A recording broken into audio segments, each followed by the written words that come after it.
What's up, everybody? I'm Tony. I'm here with My Chemical Romance, and we're on the Big Day Out tour. These guys are one of the headliners. They actually usually play right before we skate.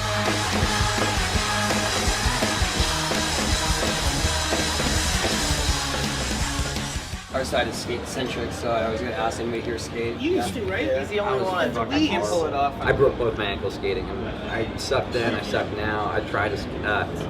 It's something that I've always loved to do, and it's you know how I met friends, I guess, in high school. But then I always played guitar, and I didn't mind my ankles getting broken as much as like my hands or my wrists. I hate pigeonholing music, but what do you guys consider your style of music is? Rock and roll, you know, it's cool. I mean, like, you know, I guess the emo thing was around for a while, and like that, we understood that, so we were only angry about it for like, it felt like a couple years, just because we were kind of waiting for it to go away, and it did.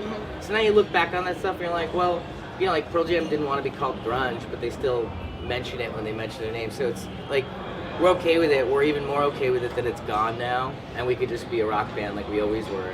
We've been a band for 10 years. We started 10 years ago. And the reason we started was because in our practice studio, we would have two bands going. I was in another band, and there was two rooms. And one room would be the practice room, and one room would be the video game room. So when my band would stop practicing, then I would go in the other room and I'd get high and I'd play Tony Hawk Pro Skater. Yeah. And then they would start practicing. And then something happened. Oh, my friend Hambone got poor, so he took my games and sold my cash converters. And then I had to join the band. Tony Hawk Pro Skater has a lot to do with My Chemical Romance existing. Yeah. Oh, good. I'm glad to be the catalyst for that. Yeah. So as payback, you guys did a song on Tony Hawk's American Wasteland. Yes. Where Yeah. new bands cover punk songs, and you guys chose Misfits. Yeah, Astro Zombies. Zombies, Yeah.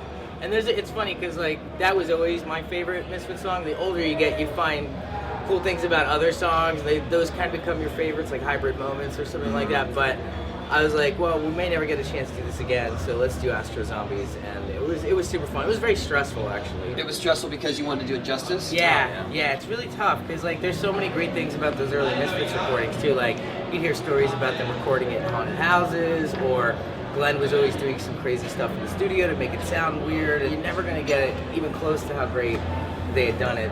But then what was cool is we got to, so the band kind of blew up then, and we got to play that song live. And a ton of kids had no idea what the song was or who the band was. So Even kids wearing Misfit shirts. yeah, It was amazing. Right. We'd have these big video screens that would flash the Misfit skulls, and we would play that song. It was cool because they then started to figure out what it was, and they'd go check out the Misfits. So that was the whole experience of doing it was great. Through that soundtrack, though, that was really cool because it really put a focus on the kids would get the album because you guys were on it, Right. Or because Alkaline Trio was on it, or Right. Thrice, and then they dig deep and like, oh, there's a TSOL song. Right. What about in terms of other band influences, past, present? Yeah, we have like these shared Smith. ones, and then everybody in the band is so different that they'll bring kind of these outside, and especially nowadays with Frank's always finding some band like that. Only been together like 2 months or something that has 6 records out already, and they're awesome. The best thing is that he ends up finding everybody who ends up getting huge. He like, does. 4 or 5 years later. He really like does. I won't He's got forget his finger on when the you, pulse, when you yeah. like Black Keys is one of them. Odd Future is a band that I think they just had cassettes out, and Frank's like, you have to check this band He out. found Odd Future. Oh, really? Yeah. Yeah, we went and saw their show too. It was chaos. Yeah. Just chaos. I like the mentality behind some of the things that they do. You know, I think it's very DIY, and I like the spirit of it. Yeah, it's very creative. It's been a fun tour, and it's been fun watching you guys. So appreciate the time. Thank you. And we'll be out there still. We'll be Right on. We're the guys going like this while you're skating. While you're playing, we're the guys that are going up and down. It's the metronome for us. Yeah. You get to watch.